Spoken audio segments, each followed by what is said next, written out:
네, 연일 극한 폭염이 이어지면서 기상 관측 이래 처음으로 서울이 40도를 넘어설 거라는 전망까지 나옵니다. 네, 한반도 주변 해상에는 태풍 여러 개가 잇따라 북상하고 있는데요. 김승배 한국자연재난협회 본부장과 함께 자세한 이야기 나눠보겠습니다. 어서 오십시오. 네. 자, 입추 하루 앞두고 있는데 입추가 실감이 나지 않을 정도로 계속 덥습니다. 근데 오늘이 어제보다 더 더울 거라고 하더라고요. 그렇습니다. 특히 동풍이 계속 불고 있기 때문에 그 서쪽에 열이 계속 누적되고 있거든요. 그래서 동쪽 지역은 지난주에 42.5도까지 양산 올라갔는데 그게 해소가 됐어요. 예. 반대로 이제 서쪽에서 고온 현상이 이어질 텐데 이 동풍이 약해지기 전까지는 계속해서 매일 불을 떼는 격이니까 서울 시내 어디서인가는 그 AWS라고 자동 기상 관측 장비가 있거든요. 서울의 공식 기상 관측소에서 가장 높은 기온은 그 2018년 8월 1일 기록한 39.6도입니다. 근데 올해 그 기록을 깰 것인지 그 서울 관측소, 예. 그러니까 표준이 되는 관측소죠. 그런데 아파트 옥상 이런 데 설치한 그 AWS라는 자동 기상 관측 장비가 있거든요. 네. 이런 데는 그 정도 되면 40도 거의 육박하죠. 자, 그런 상태가 그래서 오늘이 어제보다는 분명히 서울은 더 더울 겁니다. 예. 열화상 카메라로 본 화면 서울의 모습 현재 보고 계시는데요. 정말 빨갛게 물든 모습입니다. 네. 지금 서울 전역에 폭염 중대경보가 내려져 있는 거죠. 네, 그렇습니다. 그 폭염 중대경보의 기준이 체감 온도가 38도 이상, 온도계가 가리키는 온도가 39도 이상이거든요. 자, 이 체감 온도는 그냥 덥습니다. 조심하세요. 이게 아니라 생명이 위험합니다. 라는 정보거든요. 예. 그래서 야외 작업 당연히 잘 즉각 중지해야 멈추고, 되겠고 예. 심지어 프로야구도 지금 중단이 됐지 않습니까? 예. 자, 그런 정도의 심각한 그런 폭염이 이어지고 있는데 이게 지금 오늘이 8월 6일인데 1년 중 가장 더운 기간을 우리가 통과하고 있습니다. 그 속에서 하루하루 어디가 이제 피크를 치느냐 이제 이런 문제거든요. 이 기간 적어도 한 8월 보름 전까지는 1년 중 가장 더운데 그 이유가 하지 6월 22일 날이 태양에서 오는 에너지가 가장 많거든요. 낮의 길이가 가장 길잖아요.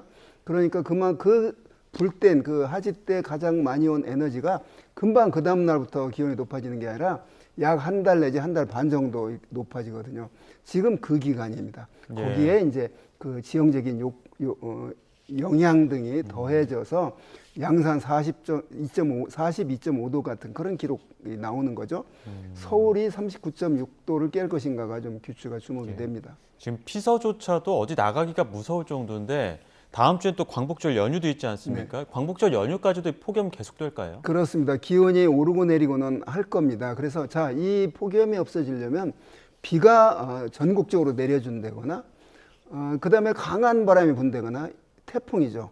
이런 것들이 있으면 이 폭염이 좀 잠재울 텐데 지금은 그런 외부적인 요인은 없을 것 같고 아까 말한 6월 20일 하지 때 태양에서 오는 에너지가 가장 많았는데 이제 하지가 지나면 1, 2분씩 해가 낮의 길이가 짧아집니다. 예. 그게 그만큼 태양의 에너지가 적어지는 거죠. 이제 그 자연적인 감소가 이제 나타날 겁니다. 그게 대개 이제 8월 15일 이후인데 또 우리나라 절기가 8월 23일이 처서인데 처서 때 옛날에 모기가 입이 삐뚤어진다 할 정도로 예. 공기가 확 바뀌거든요. 모기가 견디기 힘들 정도로 추워졌다는 얘기거든요. 서늘해졌다는 얘기인데 그런데 2025년, 2024년 돌이켜보면 처서인데도 더웠거든요. 올해도 이 피크는 분명히 꺾일 겁니다. 이 더위의 추세는. 네. 그럼에도 불구하고 지구온난화 틀 속에 있기 때문에 33도 이상을 폭염일이라고 그러거든요. 그 폭염에 해당되는 기간은 9월까지도 분명히 나타날 겁니다. 네. 작년에는 제주도에 10월 13일 날 열대야가 나타났습니다. 그만큼 이제 폭염과 열대야가 시작되는 끝나는 시기가 과거보다 확실히 길어졌습니다. 다소 암울한 전망인데요. 네. 지금 충청 지역에도 폭염 중대경보가 일부 내려졌단 말이죠. 이게 충청 지역은 처음입니다. 어떤 의미가 있는 걸까요? 그러니까 작년도에 이제 폭염이 조금 심해지니까 기상청이 계속 폭염 경보 정도 가지고는 안 되겠구나. 국민들의 건강 관리를 위해서 폭염 중대경보를 만들었잖아요. 네. 예. 그런데 이제 서울에 처음 생긴 지 처음 내려졌고 이제 그게 남쪽 충청도 지역까지도 폭염 중대 경보 지역이 확대되고 있습니다. 자, 태백산맥 동풍이 불기 때문에 태백산맥 서쪽 지역이 기온이 높아질 것이다라고 며칠 전부터 나왔지 않습니까? 그런 게 지금 현실화되고 있는 것이죠. 네. 이쪽 서울, 경기, 충청도, 전라도, 호남 지방의 그 폭염 상태가 지속이 되는데 이게 이 1년 중 가장 더운 시기를 통과하고 있기 때문에 이런 현상이 적어도 한 4, 5일 정도는 더 이어지다가 분명히 꺾이긴 꺾일 겁니다. 양산도 꺾였지 않습니까? 그러듯이. 그런데 이 태풍이 오질 않으니까 그런 그 외부적인 비에 의해서 강한 바람에 의해서 폭염이 완전히 중지되는 그런 건 기대하기가 좀 어렵겠습니다. 얼마 전에 그 양산 40도 넘고 42도 찍고 하면서 관측 이래 처음이다 이런 얘기했는데 오늘 서울도 40도를 관측 이래 처음 넘을 수도 있다는 전망이 나오거든요. 그러니까 그게 이제 서울의 그 표준 관측소, 예. 그 100년 이상 넘는 관측 자료를 갖고 있는 표준 관측소로 그게 39.6도였거든요. 예. 자, 거기가 40도가 되면 이제 그야말로 기록을 또 깨는 것이죠. 예. 그런데 서울 시내 어디에선가는 40도를 넘을 가능성도 충분히 있다 이 얘기입니다. 네. 근데 신기한 건 지금 서울 같은 하늘 아래 도시에서도 어떤 자치구는 39도에 육박하고 또 어떤 자치구는 다소 낮기도 하고요. 이렇게 자치구별로 또 기온차가 나타나는 이유는 뭘까요? 그렇습니다. 서울 시내에 20개소의 기상 관측망이 있거든요. 구별로. 그런데 그게 이제 도시화가 얼마나 많이 됐느냐죠. 아무래도 산을 끼고 있는 북한산을 끼고 있는 은평구 같은 곳이 기온이 좀 낮죠. 우리가 강원도 산의 기온이 낮은 거와 마찬가지죠. 도시화가 좀 더 집중이 된 곳들, 이런 곳들이 강남이라든가 예. 당연히 기온이 높을 수밖에 없죠. 빌딩이 많으면 그 자체가 그냥 난로입니다, 난로. 예. 낮에 콘크리트 건물이 햇빛에 의해서 데워지고 밤에 해가 진 뒤에도 그게 난로가 불을 빼도 난로가 뜨끈뜨끈하듯이 그런 효과가 도시 열섬 효과가 더해지기 때문에 같은 서울시라도 비가 어디는 또 많이 오기도 하고 또 어디는 적게 오기도 하고 이런 게 다 지형적인 영향이 가미가 되기 때문에 그렇습니다. 지난번에 같은 영남권에서 그 양산이 42.5도로 다른 지역보다 유난히 높았던 것도 다 지형적인 영향이 나타난 것이죠. 예. 서울 지역에서 딴 지역보다 1, 2도 낮은 그런 지역이 분명히 있습니다. 예. 근데 그렇게 되다 보면은 그 자치구별로도 이 폭염에 대응할 수 있는 대비책들이 조금씩 달라질 것 같아요. 그 전략들도 좀 어떻게 바라봐야 될까요? 그렇습니다. 그런데 그게 뭐 5도, 10도 차이는 아니거든요. 1, 2도 차이기 때문에 이 폭염에 대한 대응 전략은 저는 뭐 같다고 봅니다. 예. 아까 예를 든 은평구가 1, 2도 낮다고 그래서 여기는 우리는 뭐 할 게 안 오고 이런 개념은 아니라고 봅니다. 네, 예. 지금 밤에도 열기가 식지 않으면서 굉장히 그 수면 장애를 호소하시는 분들도 많으시고요. 특히 도시 같은 경우는 쉽게 열이 식지 않는 구조를 가지고 있잖아요. 이 열대야 현상은 얼마나 심각하다고 봐야 되겠습니까? 그렇습니다. 올여름에 그 폭염의 어떤 그 조건이 밤 기온이 떨어지지 않는 겁니다. 그 2018년 그다음에 1994년 여름에도 굉장히 더웠거든요. 예. 낮 기온이 높았습니다. 열대야 일수로 비교해 보면 물론 70년대보다는 최근 들어서 그 열대야 일수나 폭염 일수가 늘어났습니다. 그게 지구가 따뜻해졌기 때문에 과거보다 습해졌기 때문에 밤에 그 수증기들이 열을 가두는 역할을 하기 때문에 그런 건데 올여름에 특히 심각한 게 저 낮에 더워도 밤에는 우리 몸이 좀 쉬어줘야 됩니다. 환경이. 예. 물론 다 냉방을 하기 때문에 그런 그 쾌적한 온도를 유지하고 있는데 문제는 지금 폭염 때 문제가 되는 분들이 그 취약계층이 문제가 되거든요. 냉방을 충분히 못하는 분들의 문제가 됩니다. 그런 분들 때문에 이 열대야가 심각한 문제가 됩니다. 선풍기에 의존해서 몸을 그런 식힌 수밖에 없는 분들은 밤에 기온이 떨어지지 않으면 선풍기에서 보내주는 바람 자체가 뜨거우니까 그런 그 몸 식힘이 덜하죠. 그래서 이 열대야로 피해를 볼 수 있는 분들이 그런 그 냉방을 충분히 못하는 분들이기 때문에 네. 더 심각합니다. 그리고 하루 이틀 뭐 2, 3일 더웠다 마는 게 아니라 지금 계속 여러 날 열대야가 이어지고 있거든요. 이런 폭염이 하루에 뭐 45도 팍 치솟고 금방 38도로 내려갔다 이런 날보다도 장기간 여러 날 그 꾸준히 더위가 지속되는 게 우리 인체에 더 해롭습니다. 예. 특히나 서울은 아스팔트가 많은데 그 아스팔트가 낮 동안 열기를 가두고 있다가 밤까지도 계속 그 열기를 내뿜기 때문에 열대야가 계속되는 것이다라는 분석도 있거든요. 그렇습니다. 첫 번째는 이제 건조하지 않고 사막은 낮에 50도까지 올라갔다 밤 되면 10도로 떨어지거든요. 그만큼 건조하기 때문에 그렇습니다. 자, 열대야 문제 1번은 이제 수증기 많아서 습하기 때문이고요. 2번은 아까 말한 도시는 전부 아스팔트 포장, 시멘트 포장 또 전부 콘크리트 건물로 되어 있기 때문에 그 자체가 낮에 일사의에서 충분한 열을 받아 데워진 상태에서 해가 진 뒤에는 그 자체가 에너지원, 열원이 되는 거죠. 복사열로 방출을 하기 때문에 플러스 알파가 그렇고 세 번째는 실내는 시원하지만 밖에는 뭐 실외기가 있습니다. 실내 뜨거운 공기를 밖으로 내보내는 역할을 하거든요. 자, 이런 게 복합적으로 작용을 해서 대도시에서는 특히 열대야가 더 심해질 수밖에 없죠. 이거는 예. 뭐 근본적으로 해소될 문제가 아니잖아요. 도시화라는 건. 그렇기 때문에 내년 여름 이 열대야 문제는 더 심각한 그 수준이 될 거라고 봅니다. 네, 이러다 보니까 지금 온열 질환자도 폭증하고 있고요. 8월 4일 하루에만 200명 가깝게 나왔습니다. 사망자도 계속해서 늘고 있고요. 그래서 요즘은 더위를 조금이라도 좀 피할 수 있는 그 경로를 알려주는 지도 앱 이런 것도 나왔다고 하더라고요. 저는 사용해보진 않았지만 유용할 것 같기도 합니다. 그렇습니다. 보세요. 오죽하면 요즘에 그 인천공항으로 네. 노인들이 피서를 간다고 그래요. 저희 옛날에 7, 80년대에는 어디로 갔냐? 집에 에어컨이 없던 시절에 그런 분들이 은행을 갔습니다. 예. 그런데 지금은 이제 그런 게 이제 뭐 눈치가 보이니까 아예 인천공항. 또 지하철 아예 그냥 그 순환 타면 또 시원하잖아요. 지하철의 역사는 좀 더운데 그 냉방이 없기 때문에 예. 그 지하철 안은 추울 정도로 지금 그 에어컨이 예. 잘 돼 있고 외국인들이 놀라는 게 우리나라 한국 지하철인데 그렇기 때문에 이제 그런 문제들이 이제 피서를 하기 위해서 네. 그런 지혜도 생긴다고 합니다. 그러네요. 예. 근데 또 그렇게 또 피하시면 다행이지만 온열 질환자가 계속 또 늘고 있단 말이죠. 근데 또 온열 질환자가 그 햇볕이 가장 강한 오후 2, 3시가 아니라 오히려 아침 시간대에 좀 많이 발생한다고 하더라고요. 이건 왜 그런 겁니까? 방심하기 때문이라고 생각을 합니다. 그러니까 요즘에 밤 기온이 예를 들어서 낮에 40도까지 올랐다. 밤 12시에 40도 가면 한 32, 3도. 예. 아침 해가 뜨기 전이 하루 중 가장 기온이 낮을 때거든요.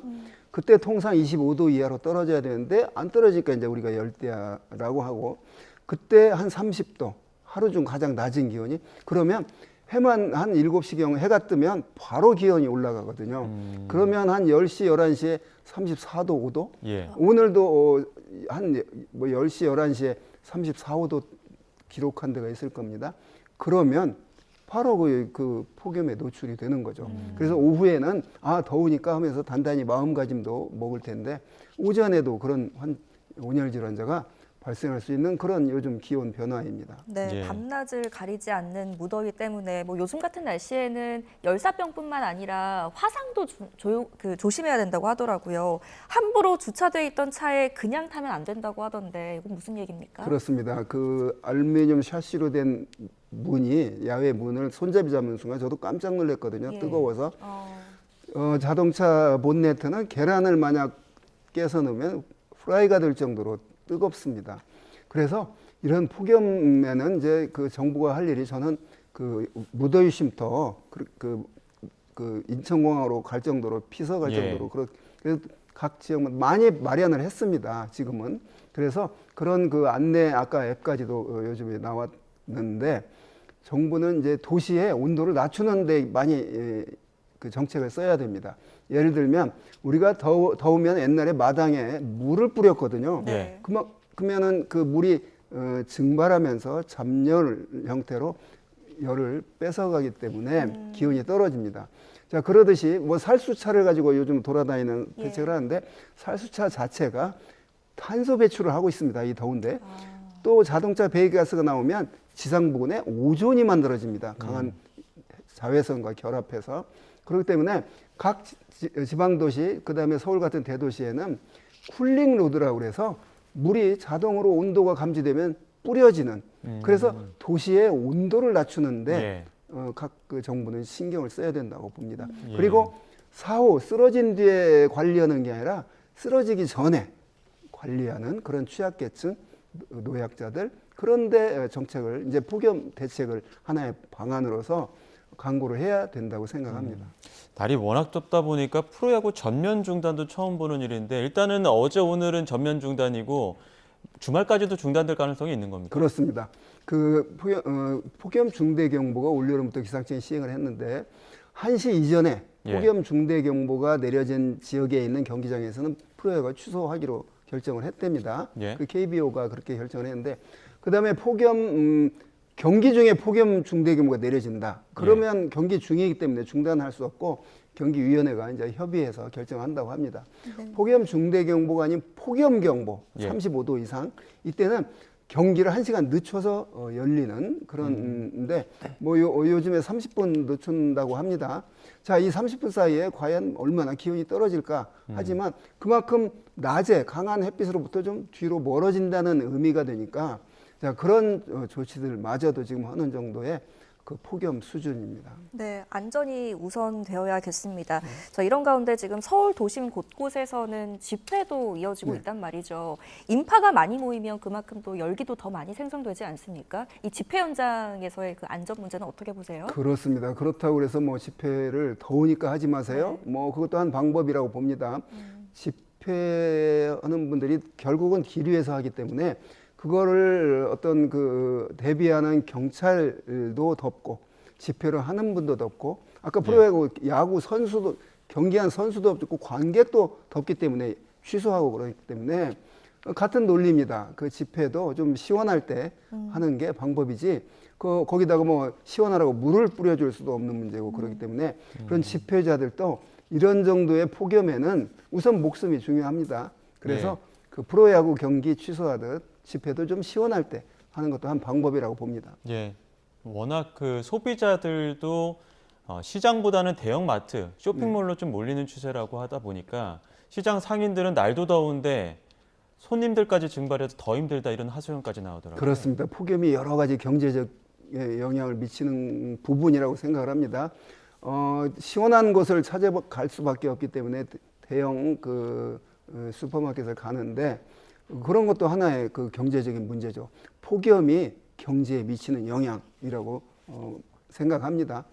뭐 이 폭염이 지나는 수밖에 없지 그 전통시장에 긴급 또 뭐 냉방 장치를 설치할 수도 없는 문제이기 때문에 날씨가 경제에 미치는 영향 중에 하나도 이 폭염이 그런 식으로 전통시장에도 영향을 미친다고 봅니다. 네, 이 전통시장 상인들의 시름이 깊은데 이 더위의 불평등은 지금 피서지뿐만 아니라 우리가 살고 있는 집에서도 나타나고 있습니다. 주거 형태에 따라서도 이 폭염을 체감하는 수준이 다르다고 하는데요.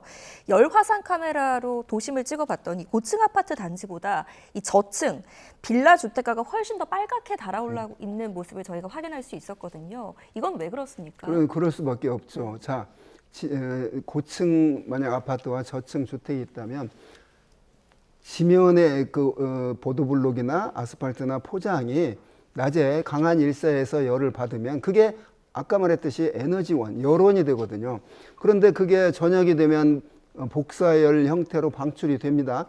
저 20층 위에 있는 곳보다 1, 2층 주변이 더 그 열원으로부터 가깝기 때문에 그 열 화상으로 보더라도 확실히 고층보다 높죠. 또 그 바람의 흐름이 다릅니다. 바람길이 다릅니다. 낮은 저층 부분은 주변에 울타리나 그런 그 건물들이 있기 때문에 바람 순환이 다릅니다. 그런데 고층은 지상보다는 바람이 비교적 강하게 불거든요. 그렇기 때문에 열이 잘 흐트러질 겁니다. 네. 그래서 고층보다 저층이 더 여름에 무더운 건 뭐 그런 이유 때문에 그렇습니다. 주변에 나무도 있고 뭐 이렇기 때문에 바람길이 다르기 때문에 그렇습니다. 예. 앞서 그 자치구별로도 기온의 차이가 조금 있다고 말씀을 해주셨는데 자치구별로 폭염에 노출되는 어떤 위험성도 좀 다르다고 하더라고요. 그러니까는 아까 말한 우선 객관적인 기온의 차이가 좀 약간 1, 2도 있지 않습니까? 예. 그래서 도시화가 더 많이 된 지역은 더 뜨거울 수밖에 없는 것이죠. 아까 말한 예. 제가 그런 이 원리로 예. 그렇기 때문에 그 산을 끼고 있는 은평구와 지상이면서 대도시화가 되어 있는 강남과는 그런 기온 차이가 분명히 있기 때문에 예.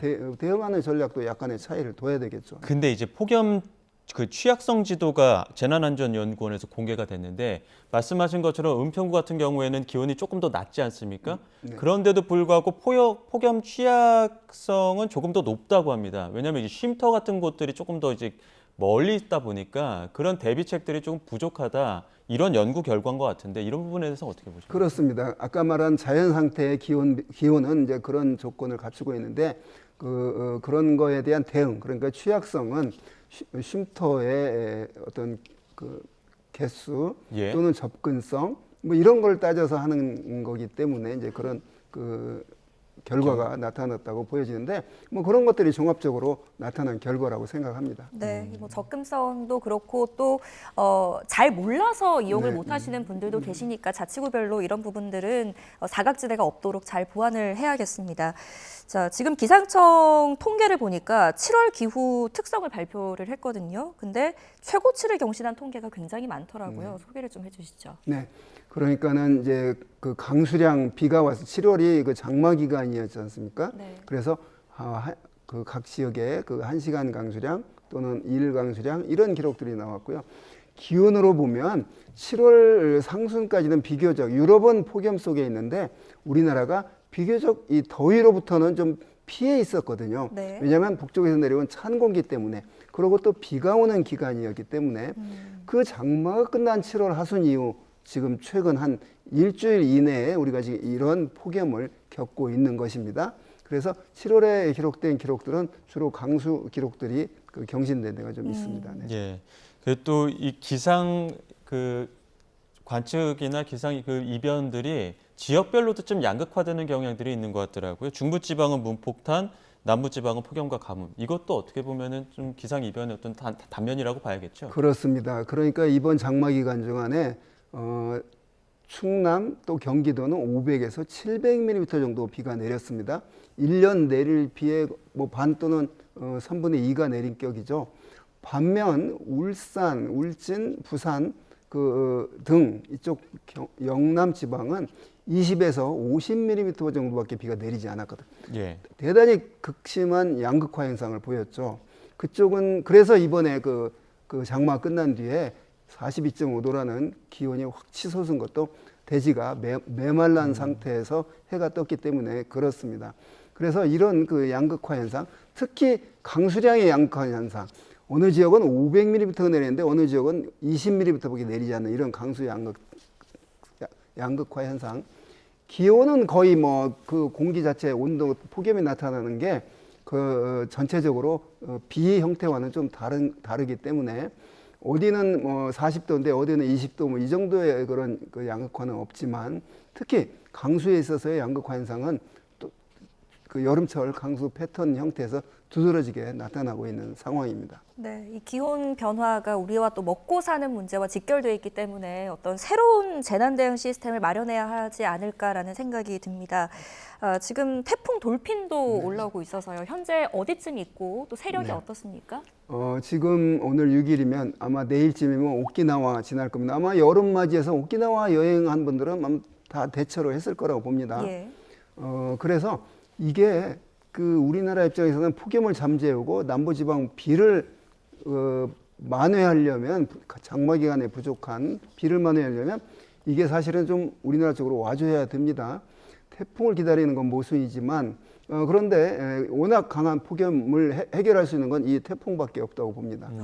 그런데 그 폭염을 가져온 고기압 때문에 이 태풍이 우리나라 쪽으로 뚫고 오지 못합니다. 예. 그래서 대만 위쪽으로 지나서 중심이 중국 내륙으로 상륙할 것으로 보입니다.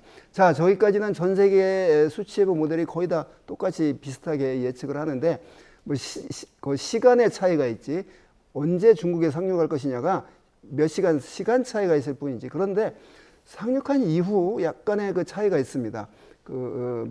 유럽 모델은 상륙한 이후 그대로 중국 동해안을 따라서 우리나라 쪽으로 오진 않지만 그 강한 약한 그 열대 저압부 또는 온대 저기압이 북쪽으로 향하는 그런 전망도 하고 있거든요. 자, 그렇게 되면 태풍 정도 수준은 아니지만 우리나라 남쪽과 서쪽 지역에는 살짝 비도 내릴 수 있는 그런 조건입니다. 그런데 그거는 이제 어디까지나 그 예측 수치보의 예측한 모델이고 향후 우리가 전망할 수 있는 5일 범위 이내에서 보면 중국에서 상륙한 이후 약해질 것이다. 뭘로? 열대 저압부로 약해질 것이다. 그 이후는 좀 더 지켜봐야 되겠습니다. 네. 예. 그 돌핀 이후에 14호, 15호 태풍이 지금 발생을 했는데 이 태풍의 그 경로나 전망에 대해서는 어떻게 보십니까? 그렇습니다. 14호는 필리핀 부근에 발생을 했는데 찻잔의 태풍이라는 말처럼 그 근방에서 좀 있다가 뭐 약해질 겁니다.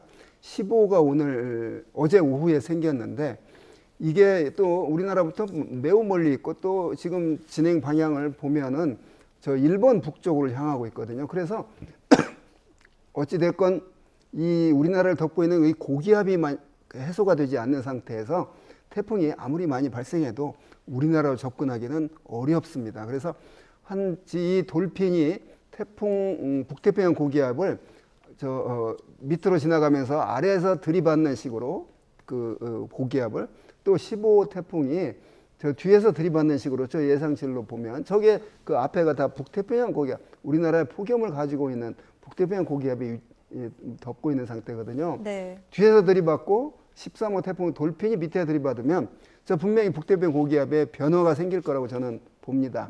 그게 앞으로 한 8일에서 10일 정도 뒤 문제거든요. 자, 그렇게 되면 아까 염려했던 그 폭염이 언제쯤 도대체 끝날 것인가? 여기에도 좀 관련이 있다고 봅니다. 네. 태풍이 직접 못 오지만 13호도 돌핀도 못 오고 저 15호도 못 오지만 그런 그 변화, 기압계, 북태평양 고기압을 좀 들이받는다고 쉽게 이야기하자면 그러니까 태풍의 진로를 방해하는 게 지금 북태평양 고기압이거든요. 그러면 그 태풍이 상당히 강한 힘을 가진 그 기상현상인데 그거보다 더 거대한 북태평양 고기압에 가서 들이받는 격에 이제 그런 변화가 있을 것으로 전망이 됩니다. 네, 태풍이 연달아 3개나 발생한 상황이고 그러면 이제 말씀하신 것처럼 기압계도 종잡을 수 없이 계속해서 변화가 있을 거지 않습니까? 그렇습니다. 그러면 기상청도 예보를 하기가 더 어려워지겠나요? 네. 기상청 제가 34년 있었는데요. 예. 원래 어렵습니다. 예보가 원래 어려운데 예. 기후변화로 더 어려워졌습니다. 네. 그러니까 원래 어려운데 우리나라 여름 날씨가 원래 더웠습니다. 그런데 더 더워졌습니다. 그런 게 문제인데요. 그렇게 여기는 500mm가 내리는데 불과 얼마 떨어지지 않은 지역에서 50mm 비가 내리지 않기 때문에 자 언제 어디서 얼마큼 비가 올 것이냐 이런 거 예측은 현대 과학으로도 안 되거든요. 근데 소비자 입장인 국민에서는 본인 머리 위만 생각을 해요. 그렇기 때문에 이제 그 불만이 많은데 그런 면에서 예를 들면 서울 경기에 비가 많이 옵니다. 네. 근데 그 많이 오는 게 서울 경기 전체가 많이 오는 건 아니거든요. 어딘가 특히 요즘에는 아까 말한 강수량 그 양극화가 심하다고 그랬잖아요. 기후 변화로 그게 더 심해졌어요. 네. 원래 그랬는데 그런데 여기는 500mm 내려서 그러면 그분들은 비가 많이 온다고 그랬는데 맞았네. 그분들이 한 100만 명. 나머지 1,900만은 아니 비 많이 온다는데 이게 뭐 비가 이렇게 적게 와 이렇게 말하시는 분이 한 1,900만 명. 기상청은 늘 그 속에서 살았습니다. 예, 알겠습니다. 여기까지 듣겠습니다. 지금까지 김승배 한국자연재난협회 본부장과 이야기 나눴습니다. 고맙습니다.